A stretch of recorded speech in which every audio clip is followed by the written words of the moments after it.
युवक दौड़ रहा था, इसीलिए कि छाया को पकड़ने का काम था, छाया पकड़ में नहीं आ रही थी। किसी ने सुझा दिया कि तुम मुंह उधर करो, छाया पकड़ में आ जाएगी। मुंह उधर किया, छाया पकड़ में आ गई। दिशा परिवर्तन और फिर दृष्टि परिवर्तन। दृष्टि परिवर्तन किसको पकड़ना है यह समझ में आ जाए। बच्चा खेल रहा था और कभी कभी खेलते खेलते नए खेल भी सामने आ जाते हैं, तो देखा कि धूप में अपना प्रतिबिंब, चोटी भी है वहां, तो उसके मन में उस चोटी को पकड़ूं।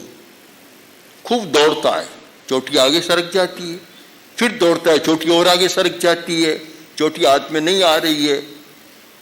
परेशान सा दिख रहा था। इतने में कोई एक समझदार आदमी उधर से आया, देखा बच्चा बड़े परेशान हो रहा है, तो उसने पूछा, रे क्या कठिनाई है?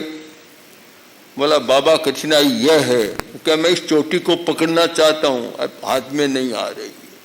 कितना मैंने श्रम किया, कितनी दौड़ भाग की, पर ये चोटी मेरी पकड़ में नहीं आ रही है। उसने कहा, मैं पकड़ा दूंगा। बहुत अच्छा होगा, तुम खड़े रह जाओ। खड़ा रह गया और आदमी आया, उसका हाथ लिया कि तुम हाथ यहाँ पकड़ो।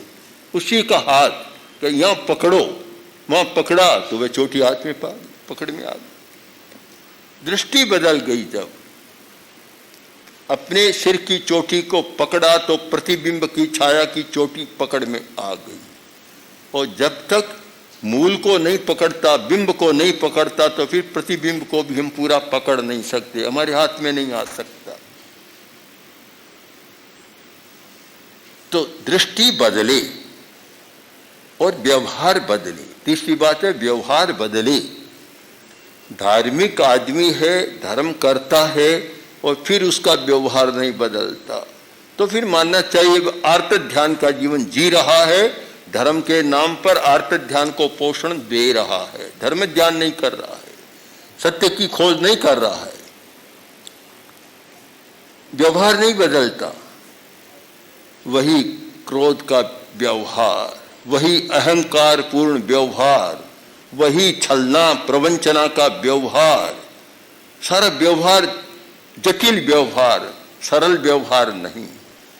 व्यवहार में परिवर्तन नहीं आता। क्यों नहीं आता? कि जब तक दिशा न बदले, दृष्टि न बदले, तब तक व्यवहार नहीं बदलता। व्यवहार को बदलने के दो साधन है, दिशा परिवर्तन और दृष्टि परिवर्तन।